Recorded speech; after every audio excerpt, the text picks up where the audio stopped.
भी अभिभावकों के लिए जो मेरे साथ जुड़े हैं, उनको मैं बताने जा रहा हूँ कि लक्ष्मी जी को इंस्टेंट कैसे पाया जा सकता है, ठीक है? अगर लक्ष्मी जी को पाना है, तो पहले हमें साफ-सुथरे कपड़े पहनना बहुत ज़रूरी है, ये पहला नियम है।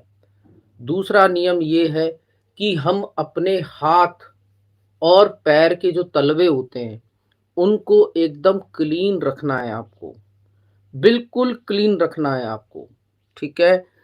जब आप कोई भी दिया प्रज्वलित करते हैं, जब कोई भी हम दिया प्रज्वलित करते हैं ना और प्रज्वलित करने के बाद हम हाथ नहीं धोते, क्योंकि अगर हमारे तेल के हाथ हैं, जैसे तेल के हाथ हैं और हमने दिया प्रज्वलित कर लिया, तो वो भी हमारे को नेगेटिविटी देता है पैसों से रिलेटेड।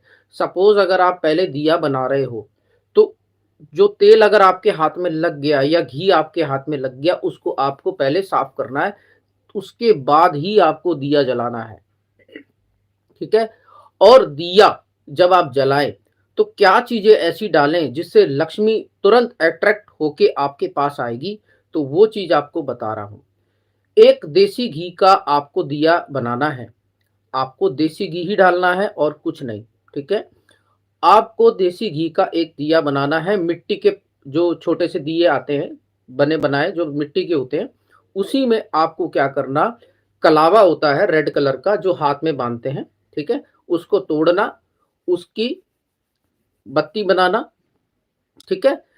और आपको उस कलावे को जब आप प्रज्वलित करें, देसी घी में लगाएँ, तो साथ में 2 हरी इलायची, छोटी 2 हरी इलायची, 2 लौंग फूल वाली, ठीक है? और बीच में थोड़ा-सा भीमसेनी कपूर आता है, भीमसेनी कपूर, ब्रास कपूर भी बोलते हैं उसको, ओरिजिनल कपूर होता है ये, खाने वाला कपूर। थोड़ा-सा बीच में कपूर डालिए और इलायची और लौंग को थोड़ा पीछे करिए और साथ में आपको खड़ी शक्कर भी डालनी है। खड़ी शक्कर होती है धागे वाली मिश्री का छोटा-सा पार्ट आप डाल देना, ठीक है? और इसका दिया जो आप जलाओ, तो पूर्वमुखी या उत्तरमुखी आप जलाना स्टार्ट कर दो। आपकी दुकान हो, आपका घर हो, चाहे वो कोई भी जगह हो, जहाँ पे आपको लक्ष्मी का आवागमन चाहिए, आप वहाँ पर उसका दिया जलाना स्टार्ट कर दीजिए।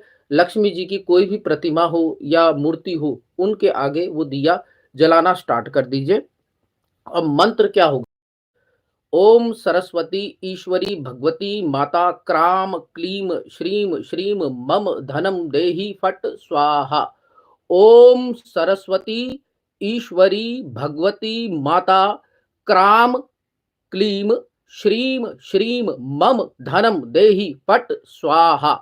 इस मंत्र का जाप अगर आप उस वो दिया जला के अगर आप 21 बार भी पढ़ लेते हैं, तो आपके लिए बहुत अच्छा रहेगा। लेकिन मैं आप लोगों को बोलूँ, जिस भी किसी साधक ने 108 बार पढ़ना शुरू कर दिया सुबह शाम और ये दिया साथ में जल रहा है लक्ष्मी जी के आगे, तो कोई भी ऐसी ताकत नहीं होगी कि आपके पास विदिन विदिन 10 टू 15 डेज के अंदर-अंदर लक्ष्मी जी की कृपा आप सभी लोगों को ऐसी भरपूर मिलेगी कि आप भी बोलोगे कि अब हमारी लक्ष्मी कृपा हमारे ऊपर बन गई है, ठीक है? और अगर आप इसको और अच्छा बनाना चाहते हैं, तो उस इस फ़ॉर्मूले से पहले एक चीज़ ये कर लेना, जो मोली है ना मोली, जो मूली की मैंने बोला आप बत्ती बनाओ, तोड़ के बत्ती कभी भी सिंगल बत्ती नहीं बनती है। जैसे रुई का हम एक लगा देते हैं रुई की या खड़ी बना देते हैं, खड़ी का भी कोई उपयोग नहीं रहता। उस दिए का कोई महत्व नहीं है जो सीधा आकाश में जाती है, नहीं। आपको दिशा में ही वो बत्ती जलानी है, चाहे वो पूर्व या उत्तर में होनी चाहिए, ये सबसे बढ़िया रहेगा।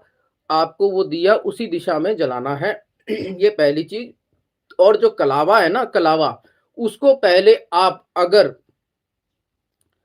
जो गुलाब जल आता है, गुलाब जल में डाल दो, एक दिन डाल के रख दो। फ्राइडे का दिन हो तो सबसे अच्छा, और उसमें 1-2 बूंद इत्र के, गुलाब का इत्र हो तो बहुत अच्छा हो जाएगा। गुलाब का इत्र 1-2 बूंद डाल दो, उसको पूरा दिन भीगे रहने दो, वो भीगा रहेगा, उसको निकाल के सुखा लो, उसको निकाल के आप सुखा लो। सुखाने के बाद उस कलावे को तोड़ के बत्ती बना के, ये बत्ती जो मैंने बत्ती के अंदर जो-जो चीज़ें डालने के लिए बोला है, जो-जो चीज़ें, जैसे 2 लौंग, 2 इलायची, भीमसेनी कपूर बीच में और थोड़ी-सी शक्कर, यानी थोड़ी-सी जो धागे वाली मिश्री होती है ना, वो बीच में थोड़ा-सा टुकड़ा डाल दो। महाराज, लक्ष्मी आपके सर पे विराजेगी, ये गारंटीड है। पर पैरों में मिट्टी और हाथ गंदे नहीं होने चाहिए, इस चीज़ का ध्यान रखना। लक्ष्मी उसी के पास आती है, नहीं तो दरिद्रता देवी आपके पास आ जाएगी पैर में मिट्टी लगते ही। तो पैर जिसके क्लीन रहेंगे, वो ही लक्ष्मी उसके सर विराजेगी और वो पैसा कभी उसका खाली नहीं जाएगा। ये एक उपाय आपको बता रहा हूँ, ये आप जो भी करेगा, तो वो नित्य प्रतिदिन धनी होता ही जाएगा, ठीक है? तो ये मेरा उपाय आप सब लोग नोट कर लेना।